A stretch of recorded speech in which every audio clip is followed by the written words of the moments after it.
تو میرا یہ خیال ہے کہ جو فواد صاحب کہہ رہے ہیں اس میں ایک بڑا خوفناک الزام ہے، اور اس خوفناک الزام کا جو زیادہ مجھے چیز مسترب کرے گی وہ یہ کرے گی کہ وہ شاید یہ الج کر رہے ہیں کہ غالباً آرمی چیف کی حکم عدولی ہو رہی ہے اور ان کی کمان میں ان کا حکم تسلیم نہیں ہو رہا. This is what he is seeing probably. اچھا سلمان اکرم رائے صاحب، کیا یہ ضروری ہے کہ فواد چودھری صاحب جو ہیں وہ کم از کم ثبوت سامنے لے کے آئیں کہ کن ایم پی ایز کو فون کیے گئے، اور جنہوں نے فون کیے ان کے نام بھی سامنے لے کے آئیں، اور ایم پی ایز کا بھی بتائیں کہ کون کون سے ایم پی ایز جو ہیں ان کو فون کیے؟ کیا آپ سمجھتے ہیں کہ یہ ثبوت کے بغیر ایسی بات نہیں کرنی چاہیے؟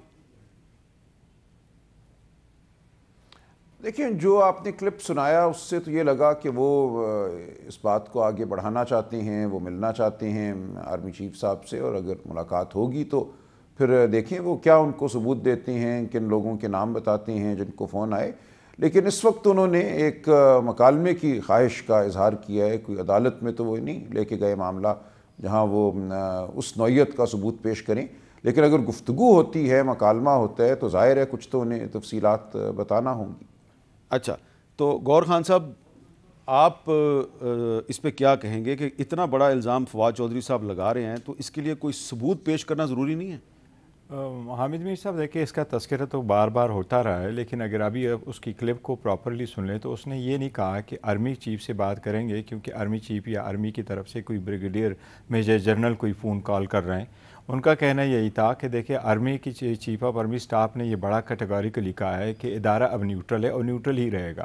تو اگر یہ ادارہ نیوٹرل ہے اور نیوٹرل ہی رہے گا تو اس ملک میں تو ایسے مقتدر حلقے ہیں جو لوگوں کو توڑتے بھی ہیں، جوڑتے بھی ہیں، کرتے بھی ہیں. تو یہ کون لوگ ہیں کہ ہمارے ایم پی ایس کو فون کال آ رہے ہیں اور انہوں نے تذکرہ کیا ہے؟ یہ 2-3 میٹنگ پہلے بھی ہوئی، اور ایم این اے اور ایم پی اے وہاں بیٹھے ہیں انہوں نے اس بات کا بے تحاشا ذکر کیا ہے، کئی نے بھی ذکر کیا ہے کہ ہمیں فون کال آ رہے ہیں اور وفاداریاں چینج کرنے کے لیے دباؤ ڈالا جا رہا ہے. کئی نے کہا جی کوئی آپشن دے رہے ہیں، کوئی پیسے دے رہے ہیں، کوئی اور افر آ رہی ہیں. تو یہ اور یہ اس کے پراپر ثبوت ان کے پاس موجود ہے. انہوں نے اچھا، ان کے پاس ثبوت موجود ہے؟ ان کے پاس یہ ثبوت فون کال کہاں سے آیا. تو اس کا تو پہلے بھی نیوز میں بھی آیا ہے، خبروں میں بھی چلتا رہا کہ ایم این ایز نے اسی میٹنگ میں، ایم پی ایز نے اپنی میٹنگ میں اس کا تذکرہ کیا. البتہ یہ کسی نے نہیں کہا کہ آرمی نے ہمیں وہ کر دیا. تو جو ذکر فواد چودھری صاحب کر رہے ہیں وہ یہ کر رہے ہیں کہ جب چیف آف آرمی اسٹاف آئیں گے ان سے پوچھیں گے کہ اگر ادارہ نیوٹرل ہے تو پھر آپ بھی ہمارا بھی اسسٹ کریں کہ یہ کون کر رہا ہے. اچھا، تو آپ کے خیال میں انہوں نے براہ راست فوج پہ الزام لگایا؟ اگر آپ اس کی کلپ پراپرلی سن لیں تو انہوں نے یہ نہیں کہا. وہ کہتے ہیں جی ادارے سے ہم پوچھیں گے کہ ادارہ نیوٹرل ہے تو ہم چیف آف آرمی اسٹاف سے پوچھیں گے کہ یہ کون کر رہا ہے. اچھا، اب ایک اور بھی اس میں ایشو ہے اور اس میں بھی ایک قانونی پہلو آتا ہے. عطا تارڑ صاحب جو ہیں انہوں نے یہ کہا ہے جی کہ پرویز الہی صاحب کو بھی نو فلائی لسٹ پہ ڈالا جا سکتا ہے. سنیں عطا تارڑ صاحب کیا کہہ رہے ہیں. وزیر اعلیٰ پنجاب، ہمیں یہ بھی خبریں ہیں کہ وہ بیرون ملک جانا چاہتے ہیں اپنے بیٹے کے پاس، مگر ان کی باقی فیملی کا نام نو فلائی لسٹ میں ہے. ان سے بھی میں کہوں گا کہ یہ اچھا نہیں لگتا کہ ایک وزیر اعلیٰ کا نام نو فلائی لسٹ میں ڈالا جائے، اس لیے باہر جانے سے گریز کریں، مت باہر بھاگیں. پہلے ہی مونس الہی صاحب بھاگ گئے ہیں ماسٹر پلان کے پیسے لے کے یہاں سے، مگر یہ بات بالکل زیر غور ہے کیونکہ ان کا کوئی پتہ نہیں ہے کہ یہ اپنے بیٹے کے پاس باہر چلے جائیں، اس لیے یہ تجویز بالکل زیر غور. اچھا، ملک احمد خان صاحب، چیف منسٹر پنجاب پرویز الہی صاحب جو ہیں ان کے خلاف ایسا کون سا الزام ہے جس کی بنیاد پہ ان کا نام نو فلائی لسٹ میں لانے کی تجویز زیر غور ہے؟ میری اطلاع کے مطابق سر، میں نے کوئی ریکارڈ کا پیروزل تو نہیں ہے، لیکن جو میری عطا سے بات ہوئی جب انہوں نے یہ سٹیٹمنٹ دی تو میں نے ان سے یہ پوچھا کہ آپ نے یہ بڑی ایک لاؤڈ سٹیٹمنٹ آج دی ہے. تو انہوں نے کہا کہ بالکل ہمارے پاس کوئی سسپیشیس ٹرانزیکشنز ہیں جس کی بنیاد پر کوئی انکوائریز ہیں، اور وہ سسپیشنس جو ٹرانزیکشنز ہیں وہ اسی چیف منسٹرشپ کے دور میں ہیں، اور ان کا بڑا کلیئر کنیکشن بنتا ہے چودھری پرویز الہی صاحب کی گورنمنٹ کے ساتھ. اور اس میں انہوں نے بڑا واضح طور پہ کہا کہ وہ ان کے پاس ایویڈنسز ہیں جس پر انکوائری ایجنسیز کر رہی ہیں، جو کہ ایف آئی اے کے ذریعے انتظام ہیں، اور وہ دیکھ رہے ہیں کہ جس میں یہ اتنے بڑے ہیوج ٹرانزیکشنز جو ہیں وہ اتنے ریپڈلی کیسے آئے. اور اس پہ وہ کہہ رہے ہیں کلیئر ایلیگیشنز ہیں جن کے ساتھ وہ اس کی بنیاد پہ وہ کہہ رہے ہیں کہ مین وائل جب تک یہ انکوائریز چلتی ہیں تو ان کا نام نو فلائی لسٹ میں جانا چاہیے سر. اچھا سلمان صاحب، آپ یہ بتائیے گا کہ کیا صرف ایک زیر تفتیش کیس کی بنیاد پہ چیف منسٹر کا نام نو فلائی لسٹ میں ڈالا جا سکتا ہے؟ قانون کیا کہتا ہے؟ دیکھیں یہ جو نو فلائی لسٹ کا ایک تصور پیدا کیا گیا ہے یہ کوئی قانونی تصور نہیں ہے، یہ انتظامی طور پہ ایک طریقہ اپنایا گیا ہے کسی کو روکنے کے لیے۔ جو قانون ہے وہ تو 1980 کا ایک قانون ہے ایگزٹ کنٹرول لسٹ کے حوالے سے، اور وہاں پہ ایک طریقہ کار دیا گیا ہے وہاں کن حالات میں آپ کسی کو ایگزٹ کنٹرول لسٹ پہ ڈال سکتے ہیں، کن حالات میں نہیں ڈال سکتے، بے شمار عدالتی فیصلے ہیں۔ تو یہ اب جو بات ہو رہی ہے یہ تو ایک طرح کی آپ کہہ لیجئے ایک ثواب دیدی ایک قوت کا استعمال ہے جس کی قانون میں میری نظر میں کوئی بنیاد نہیں ہے۔ تو اگر ایسا کچھ ہوتا ہے تو یہ سیاسی طور پہ بھی میں سمجھتا ہوں اچھا نہیں ہوگا، لیکن قانونی طور پہ بھی پرویز الہی صاحب کو حق حاصل ہوگا کہ وہ عدالت میں جائیں اور اس کو چیلنج کریں۔ اچھا گور صاحب، آج رانا ثناءاللہ صاحب نے بھی ایک بات کی ہے، وہ کہہ رہے ہیں جی کہ 8 ایم پی ایز جو ہیں پی ٹی آئی کے وہ پاکستان میں نہیں ہیں، اور اس کے علاوہ انہوں نے کچھ ایسی باتیں کی ہیں جس سے پتہ چل رہا ہے کہ ان کو باقاعدہ مانیٹر کیا جا رہا ہے۔ سنیں رانا صاحب کیا کہہ رہے ہیں۔ ان کے پاس 186 کا نمبر نہیں ہے، ان کے تقریباً 6-7 بندے جو ہیں وہ بیرون ملک ہیں۔ ہمیں معلوم ہے کہ وہ کب انہوں نے جو ہے وہ سفر کیا، کس ایئرپورٹ سے کیا اور کس ٹکٹ نمبر پہ وہ جو ہے وہ گئے ہیں، ہمارے پاس وہ پورا ریکارڈ موجود ہے۔ تو گور خان صاحب، اس سے یہ لگتا ہے کہ کچھ ایم پی ایز جو ہیں پی ٹی آئی کے وہ جان بوجھ کے غائب ہو گئے ہیں اور رانا صاحب کو ان کی موومنٹ کا سارا پتہ ہے۔ سر میں نہیں سمجھتا کہ ایکچولی پی ٹی آئی کا کوئی بھی ایم پی اے جو ہے وہ غائب ہے، اور جب ان کی ضرورت ہوگی اور ووٹ کے لیے کال کیا جائے گا اور ڈیٹ فکس کی جائے گی انشاءاللہ تعالیٰ وہ سارے حاضر ہوں گے۔ پی ٹی آئی نے جو سٹینڈ لیا ہے وہ آئینی قانونی لیا ہوا، اور یہی کہنا ہے کہ جب اپوزیشن نے نو کانفیڈنس موشن موو کر لیا 9 بجے تو گورنر کہاں کے آ کے کہتا ہے چیف منسٹر کو کہ آپ ووٹ آف کانفیڈنس لے لیں۔ یہ ایک آئینی مسئلہ بن گیا جو اس وقت ہائی کورٹ میں، اور ہائی کورٹ کا مسئلہ جس وقت ریزالو ہو جائے گا اور پی ٹی آئی اب اس کو کرے گی تو انشاءاللہ تعالیٰ ہم میجارٹی شو کریں گے۔ لیکن فواد چودھری صاحب نے کافی دن پہلے یہ دعویٰ کیا تھا کہ ہم 11 جنوری یا اس سے پہلے ہی اعتماد کا ووٹ لے لیں گے، تو وہ کیوں نہیں لیا انہوں نے؟ یہ ایکچولی ہوا تھا، بالکل انہوں نے اسٹیٹمنٹ بھی دی تھی، اس کے بعد پی ٹی آئی کی میٹنگ ہوئی تھی، سارے وکیلوں کے ساتھ بھی ہوئی تھی، اور یہی فیصلہ ہوا تھا کہ چونکہ میٹر سبجوڈس ہے تو آن یور اون اگر ہم لے لیں گے تو اس کا کوئی فائدہ نہیں۔ اور ہائی کورٹ نے جو اپنا آرڈر اناؤنس کیا تھا اس آرڈر میں ہائی کورٹ نے دونوں نوٹیفیکیشن سے سسپینڈ کر دیے تھے، 19 والا بھی اور 21 دسمبر والا بھی، اور اس میں یہی آبزرویشن دے دی تھی کہ اگر چیف منسٹر چاہے آن اٹس اون اگر وہ لینا چاہے تو he can do it. This why یہ پریفر کیا گیا کہ نہیں، پہلے کیس کا فیصلہ ہو جائے پھر اس کے بعد کریں گے۔ سلمان اکرم رائے صاحب، اب ہائی کورٹ نے کہا جی کہ چیف منسٹر صاحب جو ہیں وہ 24 گھنٹے میں لے سکتے ہیں، ان کو لے لینا چاہیے ووٹ آف کانفیڈنس، اور ان کے پاس 186 ارکان کی سپورٹ ہونی چاہیے۔ تو 24 گھنٹے میں اگر ایسا نہیں ہوتا تو پھر آپ کے خیال میں پھر پرویز الہی صاحب کا کیا مستقبل ہے؟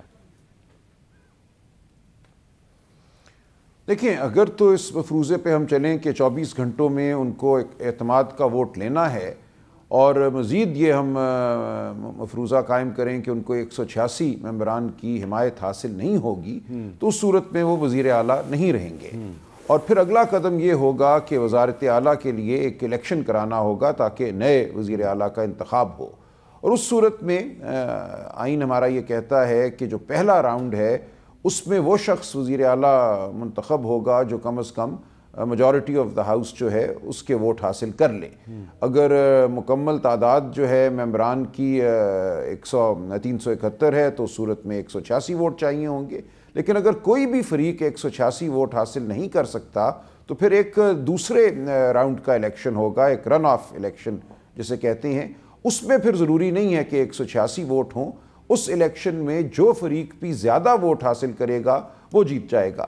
لہٰذا اگر آپ نے فرمایا کہ رانا ثناءاللہ کو علم ہے کہ 7 ممبران باہر ہیں ملک سے یا پیش نہیں ہوں گے ایوان میں، اس صورت میں 179 اگر ممبران آتے ہیں اور یہ نمبر اس نمبر سے زیادہ ہے جو پی ڈی ایم کے حمایت یافتہ امیدوار کو ملتا ہے، تو پھر 179 کے ساتھ ہی وزیر اعلیٰ منتخب ہو جائے گا، یعنی کہ جو بھی زیادہ ووٹ لے گا وہ منتخب ہو جائے گا۔ اچھا ملک احمد خان صاحب، اب میرے آپ سے 2 سوالات ہیں۔ پہلا سوال یہ ہے کہ اگر پاکستان تحریک انصاف اور پی ایم ایل کیو مل کر 186 ارکان سامنے نہیں لاتے اور پرویز الہی صاحب اعتماد کا ووٹ حاصل نہیں کر پاتے تو ظاہری بات ہے اس کے بعد چیف منسٹر کا الیکشن ہوگا، کیا اس وقت مسلم لیگ نون کے پاس چیف منسٹر کا متبادل امیدوار ہے؟ کیونکہ ہم دیکھ رہے ہیں کہ حمزہ شہباز صاحب جو پہلے وزیر اعلیٰ تھے آپ کے، وہ تو آج کل منظر سے غائب ہیں۔ جی صاحب، وہ کچھ فیملی کی ان کی کمٹمنٹ، پہلے ان کی بیٹی کا تھی علاج کا مسئلہ، پھر ان کی والدہ صاحبہ کا علاج کا مسئلہ ہے، ان کی ایک سرجری ہوئی ہے، اس سلسلے میں بیرون ملک ہیں اور ہمیں ان سے مکمل رابطے میں ہیں۔ وہ پارٹی کی پوری پارلیمنٹری پارٹی کو ڈیلی انٹریکٹ کرتے ہیں۔ آج کل آپ کو پتہ ہے جدید دور ہے، اس میں ہر طرح کی سہولت میسر ہے، جس میں ان کی بات چیت ویڈیو لنکس کے ذریعے، ٹیلی فون کالز کے ذریعے، پوری اٹینڈنس پریزنس تمام پارلیمنٹری پارٹی کے ممبرز کے ساتھ وہ کانٹیکٹ میں ہیں۔ اور جہاں تک یہ سوال ہے سر کہ ان کی واپسی کب تک ہوگی، تو ہم ان سے رابطے میں ہیں۔ اف وی نیڈ ہم ٹمورو وی کین آسک ہم ٹو کم بیک ٹمورو۔ آپ کے پاس کتنا نمبر ہے؟ اگر آپ پرویز الہی صاحب سے یہ مطالبہ کر رہے ہیں کہ آپ اعتماد کا ووٹ لیں اور فرض کریں کہ وہ اعتماد کا ووٹ نہیں لے پاتے، تو آپ کے پاس کتنے ارکان کی حمایت ہے؟ نہیں میرے صاحب، بڑی واضح پوزیشن ہے کہ ہمارے ممبرز 180 ہیں، ہمارے 180 انٹیکٹ ہیں۔ ہم نے بارہا پچھلے 3 دن کے اندر ڈیمانسٹریٹ کیا ہے کہ ہمارے 180 ہیں۔ ان کے نمبرز 188 ہیں، 190 ہیں ایکچولی۔ چودھری مسعود صاحب ان سے پبلکلی انہوں نے ان سے اپنا دوست مزاری صاحب، ان کا آپ کو ریزن پتہ ہے، دونوں دفعہ کی جو پوزیشن تھی، لیکن اس دفعہ جو ممبران ان کی موجودگی میں نہیں ہیں اور وہ جو پوری کوشش کر رہے ہیں کہ آئیں گے، کیونکہ ایک بڑا کی کویسچن ہے، جیسے میں نے آپ سے آپ کے پہلے سوال میں سبمٹ کیا۔ دیکھیں جھگڑا کیا ہے، عمران چاہتے ہیں کہ پارٹی پارلیمنٹ تحلیل، صوبائی اسمبلی تحلیل ہو جائے۔ اب جب اس کو تحلیل کرنے کے لیے چاہتے ہیں، چودھری پرویز الہی صاحب اس کی ایڈوائس دیں، وہ انہوں نے دے دی۔ پارلیمنٹری پارٹی اس بات پر متفق نہیں ہے، اور بڑے نمبر پارلیمنٹری پارٹی میں سے ایسا ہے جو کہ یہ سمجھتا ہے کہ اس معاملے میں ان کی اپنی ایک رائے اور اس کو اہمیت ہونی چاہیے، اسی لیے یہ ڈیلے ہو رہا ہے۔ اور اس ڈیلے پہ کہ اعتماد کا ووٹ وہ کب لیتے ہیں، بیسک ریزن اور فیکٹر جو ہے وہ اس کے پیچھے کہ ممبران نے چیئرمین پی ٹی آئی کے پاس جا کر بھی اور چودھری پرویز الہی صاحب کے پاس جا کر بھی اس بات پر اصرار کیا ہے فار ملٹیپل ریزنس کہ ہمارا لاسٹ ایئر ہے، ہم نے اپنی 4 سال کی ایکٹیویٹی کو کنسالیڈیٹ کرنا ہے، ہمارے فنڈز کا مسئلہ ہے، ابھی ہمارے پاس گورنمنٹ آئی ہے، کئیوں کے بزدار صاحب کے ساتھ شکوے تھے، تو there is whole lot of different reasons جس کے اوپر کسی ممبر کی کوئی بات ہے، کسی کی کوئی بات ہے۔ ہیونگ سیڈ سو، ہمارا یہ خیال ہے کہ جس طرح راج صاحب کہہ رہے ہیں کہ اگر ان کے ممبرز ازیومنگلی کہ جیسے رانا ثناء اللہ نے کہا کہ ان کے 6 یا 8 کم ہیں، تو اگر وہ کم ہوتے ہیں تو 179 رہتے ہیں، تو جو بھی سیکنڈ راؤنڈ کی کاؤنٹ ہوگی اس میں پی ڈی ایم کا نمبر بھلے سے 1 زیادہ ہوگا سر۔ اچھا، تو اس کا مطلب یہ ہے کہ جو پی ٹی آئی کے اور پی ایم ایل کیو کے ممبرز غیر حاضر ہیں، تو وہ جب واپس آئیں گے تو اس کے بعد پھر دوبارہ کاؤنٹنگ نہیں ہوگی؟ یہ دیکھیں، یہ غیر حاضری جو اعتماد کے ووٹ پہ ہے تو اس کا بھی تو کوئی کانسیکوینس ہوگا نا سر۔ اگر تو پارٹی سمجھتی ہے کہ کل کو الیکشنز کے موقع پر دوبارہ ان کے ووٹ کی ضرورت ہے اور وہ اعتماد کے ووٹ کی جو ان کی ایبسنٹ پوزیشن ہے اس کے اوپر کوئی لیگل کانسیکوینس کھڑا نہیں کرتی، تو پھر ضرور وہ کوشش کر سکتے ہیں اور اپنے نمبر کو انکریز کرنے کی کوشش کر سکتے ہیں۔ لیکن ہمارا یہ خیال ہے کہ ان کی پارٹی کے اندر وہ لوگ ہیں جو کہ نون ڈسینٹ پوزیشن رکھتے ہیں۔ جیسے فار ایگزامپل آپ کے علم میں ہے کہ جب جہانگیر خان ترین کا گروپ اور علیم خان صاحب کا گروپ علیحدہ ہوا تو اس وقت 2 گروپس اور بھی تھے اور بڑے واضح تھے۔ انہوں نے مجھ سے کہا، آج سے 2 بجٹ پہلے انہوں نے کہا کہ ہم بجٹ پہ ووٹ نہیں کریں گے۔ تب عمران پرائم منسٹر تھے، بزدار صاحب چیف منسٹر تھے، اور پوری کوشش کے ساتھ ان کو جن کی طرف فواد کہہ رہے ہیں، تب وہ ٹیلی فون کالز آئیں اور سب کو بند کر کے بٹھایا گیا اور انہوں نے ووٹ دیا۔ میرا یہ کہنا ہے کہ دیکھیں، یہ سوال بڑا سادہ ہے۔ اگر آپ کے پاس اکثریت ہے تو پھر اس میں یہ ہمارے سامنے 2 مسائل ہیں نا سر، ایک آئینی بحث ہے اور ایک سیاسی بات ہے۔ آئینی بحث میں تو بڑی مختصر بات ہے کہ ہم سیاسی لوگوں نے ایک ایسا جرم سرزد کیا ہے کہ ہم اپنے سارے سیاسی معاملات کو اٹھا کر عدالت میں پھینک کر آئین کی نفی کر رہے ہیں۔ یہ غلطی ہے، بار بار ہم کرتے ہیں، آج پھر کر رہے ہیں۔ میرے نزدیک یہی عدالتیں پاکستان کی بیسک سٹرکچر کی ایک ایسی تشریح دے چکی ہیں جس کو میں غلط جانتا ہوں، لیکن اگر اسی تشریح کو بیسک سٹرکچر کی دیکھا جائے تو کورٹس کو سمپلی یہ کہنا چاہیے تھا کہ آپ جائیں واپس اور اعتماد کا ووٹ لیں۔ یہ فلور ٹیسٹ پارلیمنٹ کا مسئلہ ہے، اس کے اوپر یہ اتنی ڈیبیٹ جس طرف بات چلی ہے